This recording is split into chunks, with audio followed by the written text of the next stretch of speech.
Hello, welcome, welcome. Come now into the Church of Void, where I will be here to hear out your confessions. So yeah, we're checking out r/confessions today. Doesn't that sound fun? If that sounds like something you would be interested in listening to, then please do stick around and enjoy. And don't forget your cult capes, guys. Oh, and also don't forget to like and subscribe. Thank you. So, what unhingedness have we got for us today? First up, neighbour tried to get my mum fined over our shed, so I got his $40,000 pool filled in. Okay, kicking off strong here. I live with my mum. She's quiet, keeps to herself, never bothers anyone. A few months ago, our neighbour decided to report her to the city for having an illegal shed in the backyard. It was total BS. The shed's been there for years and has full permits. An inspector came out, checked everything, and left without saying a word. But the neighbour, smug, proud, thought he'd scared us. So I did a little digging. Turns out his brand new pool was way too close to the property line and illegally built over a utility easement. I reported him, attached photos, quoted city codes. 2 weeks later, the city ordered him to either move it, impossible, or fill it in. He lost the whole thing, $40,000 down the drain, literally. Now he gets to look at our completely legal shed every day while standing over a pile of dirt where his pool used to be. Mum sleeps great now. Down in the comments, Care Bear says, put a kiddie pool next to the shed. And then Hot Woodpecker 9054 says, diabolical. Care Bear 7087 then replies, diabolical would be sitting in it, facing where his pool used to be, under an umbrella with an adult beverage in hand. Oh, I can see the mental image. It's in my head and it's wonderful. Next post. Now, a bit of a trigger warning on this one for talks of cancer and terminal illness, okay? So, terminally ill and racking up credit card debt with 0 Fs to give. I've had cancer for 2 years now, did chemo, lost my leg, beat the odds and managed to even go back to work. Well, crap hit the fan and treatment stopped working. Probably got weeks, maybe a couple of months at best. I'm really sorry about that. I am 22, don't own a house, don't own my car, have maybe 2k in the bank, so I took out a credit card. 6.5k limit, 0% APR for 20 months. I was previously building up a good credit score, and I'm now buying whatever the F I want. The debt will die with me. I give no Fs. Absolutely. Good on you. And if you want to beef me about driving your bank fees up with this behaviour, at least you get to live, lol.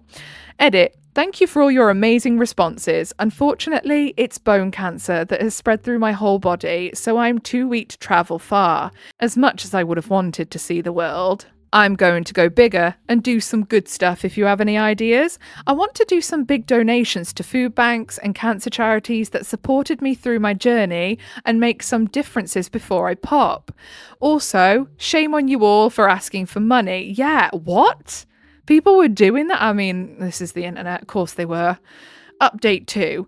Took out some more cards. Thanks for the suggestions. Some of you asking, I'm a girl. Haha. I've bought lots of things for my family, mostly sentimental things with my handwriting on. I bought a crab at a fancy ass seafood place. That was awesome.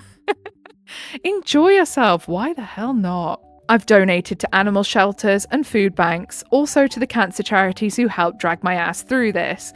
Also, y'all can stop telling me to find Jesus. Oh, of course there was some of those.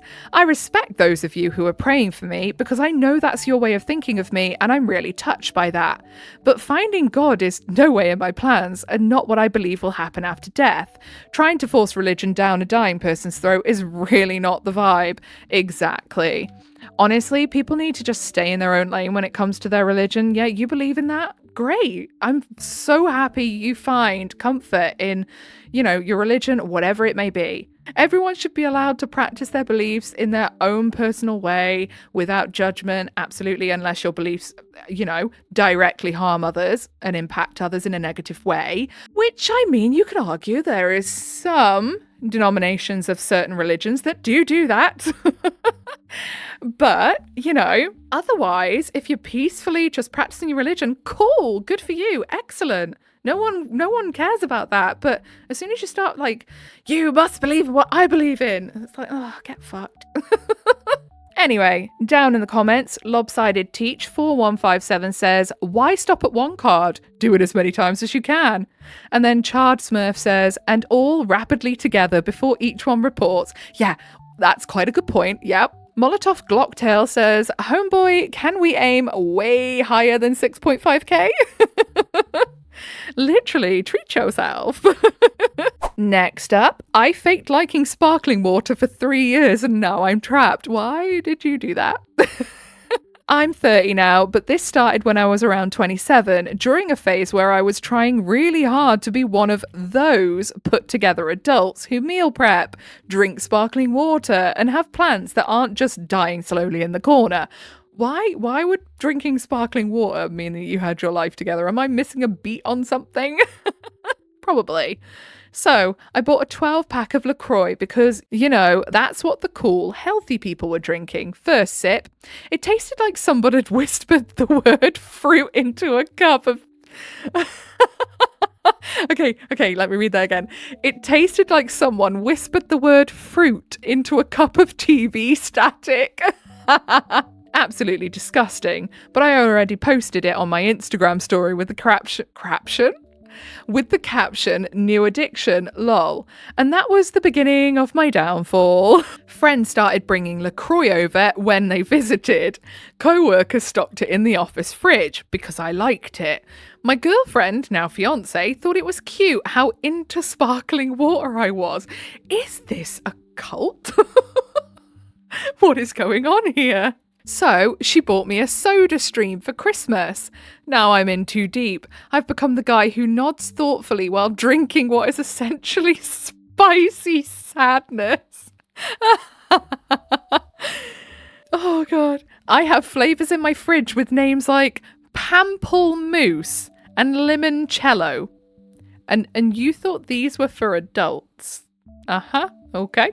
And I pretend like I can tell the difference. I can't. It all tastes like carbonated regret. Oh, goodness me. Sometimes I just want a normal drink. But if I ever open a Gatorade, someone will say, whoa, no LaCroix today? Is this an advert for LaCroix or something? Like, whose family are this invested in them liking sparkling water? If anything, if I see one of my mates drinking sparkling water, I'm like, oh mate, is it that bad? And I'll just fake laugh like, haha, gotta switch it up. Meanwhile, my soul is quietly screaming. Anyway, if you're young and reading this, never lie about your beverages.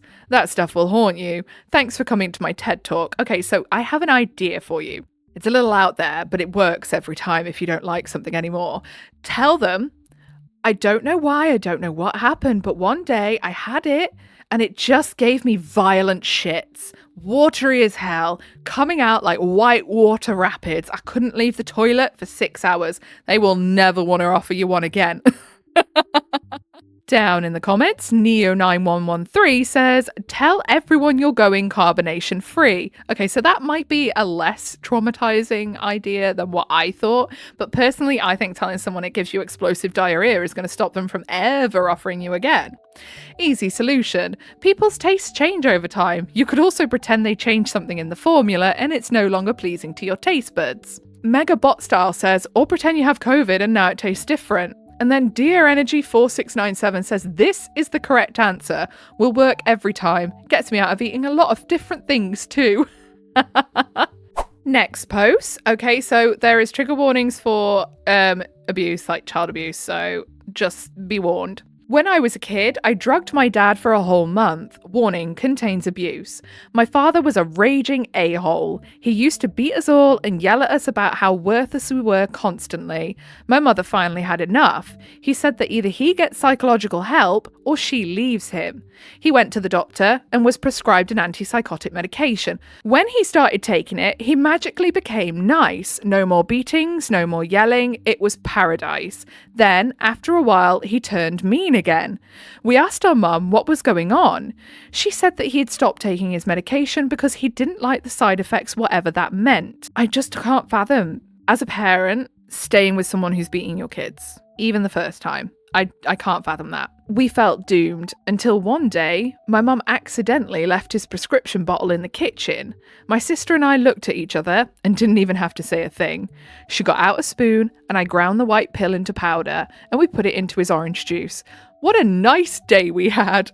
We did this every single day, enjoying our temporary happy home until the prescription ran out. It was the best month of our childhood and I'm not sorry. Honestly, I could totally understand as a child doing something like that because what the hell?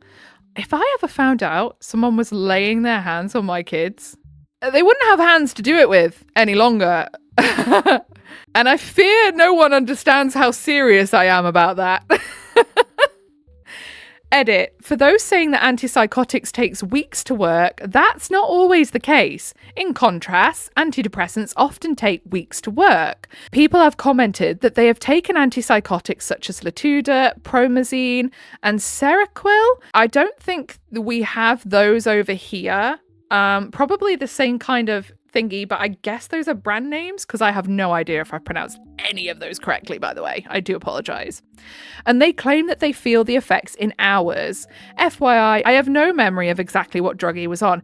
Yeah, so SSRIs do take a while to work. Antipsychotics are a lot faster because they need to be. Some people wanted to know more about my home life. If you want to, you can learn more about it in my short story here. Okay, so I will leave the user's name on this so you can go and find their story if you want to, because clearly they are wanting to share their story. So if you're interested, you can go and find that.